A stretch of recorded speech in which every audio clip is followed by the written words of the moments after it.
Okay, so my channel is called The Semi-Crunchy Mama. But what does semi-crunchy mean? Well, semi-crunchy means sitting down with a bag of ranch Doritos while drinking lemonade that you made from scratch, with peppermint tea, real sugar, and real lemon juice, no powders, even if you did buy the lemon juice. It's cleaning half of your house with vinegar, baking soda, and natural cleaners, while also recognizing that sometimes you have to use bleach. It's making your own toothpaste and mouthwash, but buying your shampoo. It's making meals from scratch with fresh ingredients that maybe you picked up at the farmer's market or a local grocery store that you know buys from local farmers, but caving and making boxed meals or frozen meals now and again. It's dedicating yourself to pretty much always drinking juice, water, milk, much of the time, but also drinking the occasional soda.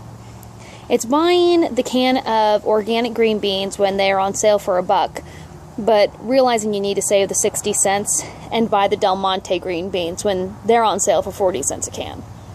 It's avoiding medications and using natural remedies and essential oils for pretty much every ailment, but also recognizing that sometimes you just need to take an Advil and, I can't stress this enough, believing very firmly in vaccines.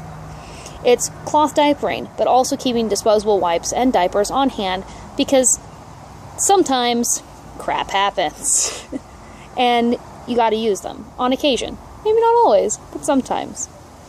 It's finding eco-friendly and natural shampoos for yourself, your baby, your spouse, whoever, but also using synthetic laundry detergent. It's having a clothesline, but mostly using your dryer. It's having a breakfast of yogurt and fresh fruit, but picking up potato olays on your way home because you know your kid's going to fall asleep in your vehicle. And you know they'll still be asleep when you get home. And you know you're going to starve because you're stuck in that vehicle until the kid wakes up. It's buying all of your clothes for your family secondhand, or buying only secondhand books because you're wanting to reduce the impact on the environment, whether it be from the materials or having to ship the items and everything, but still on occasion treating yourself to that brand new piece of clothing at Walmart or Target because you just think it's that cute, or you can't wait to find the newest Harry Potter book that J.K. Rowling put out secondhand. You have to get it new. You have to have it now. The book just came out. It's repurposing stuff when you can, getting on Pinterest and finding all these projects and be like, okay, I'm going to do this, and doing some, if not a lot of them, but also realizing when you're not going to have the time, and so that milk jug goes in the recycle bin. It's having a high-efficiency washer and doing everything you can to use as little water as possible in pretty much every aspect of your house, but then taking a 45-minute shower because showers are relaxing and they're warm and it's time away from the kid. It's striving to purchase products that are made from recycled materials but stopping short of recycled toilet paper because no matter how you think about it, the idea of recycled toilet paper skeezes you out a little.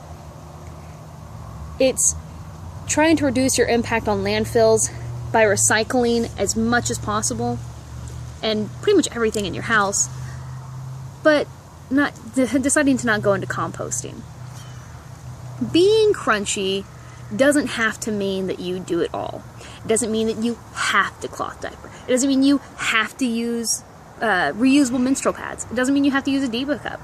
It doesn't mean that you have to only clean with vinegar. It doesn't mean you only have to clean with baking soda. It doesn't mean that you have to do a lot of things. Being crunchy, being natural is something that you build for yourself. Some stuff's going to work for you, some's not. A lot of stuff kind of works for me. I mean, if I turned my camera right now, you'd see my compost bin next to my house. But I don't compost well. I know that my compost bin doesn't have a good ratio. I throw all my food scraps in there, and I throw grass clippings, but I know I don't have much of the other stuff that you're supposed to have in there. But I try. I mean, I don't think I'll ever use it for anything, but I try. And I might end up giving it up. You never know. And today I went and bought stuff to make my own tomato sauce, which I have done before, but I'm going to attempt to make it in bulk because a local grocery store sells a lot of overripe tomatoes, and I bought a whole bunch of them, and I'm going to try canning. Is it going to work for me? Maybe. Is it not? Probably. because from the sounds of it, it's a lot of work. And not quite worth it unless you garden, and I've had very bad luck in the past gardening. So maybe that won't be for me. Maybe I'll just end up being stuck getting the tomatoes and making the sauce when I just feel like it. You don't have to go whole hog. You don't have to do everything to be crunchy. You can be part-time crunchy. It's a thing, and you can do it. I mean, anything you do to help the environment, anything you do to help this beautiful planet, and make sure that not only that the planet is okay, because, you know, no matter what we do, the planet's going to survive without us, but you know what? The more that we treat this planet like crap, the more likely that, you know, humans aren't going to be around that much longer. So trying to take care of this world and our species with any amount of little task is worth it. It's something that you're doing. You're making an impact, no matter how little or how immensely much you are doing. No matter what, it does make an impact, and it does do something.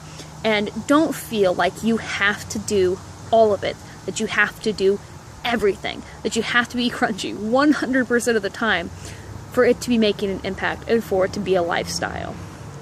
You can do it part-time. You don't have to go whole hog. You don't have to be crazy crunch to be crunchy.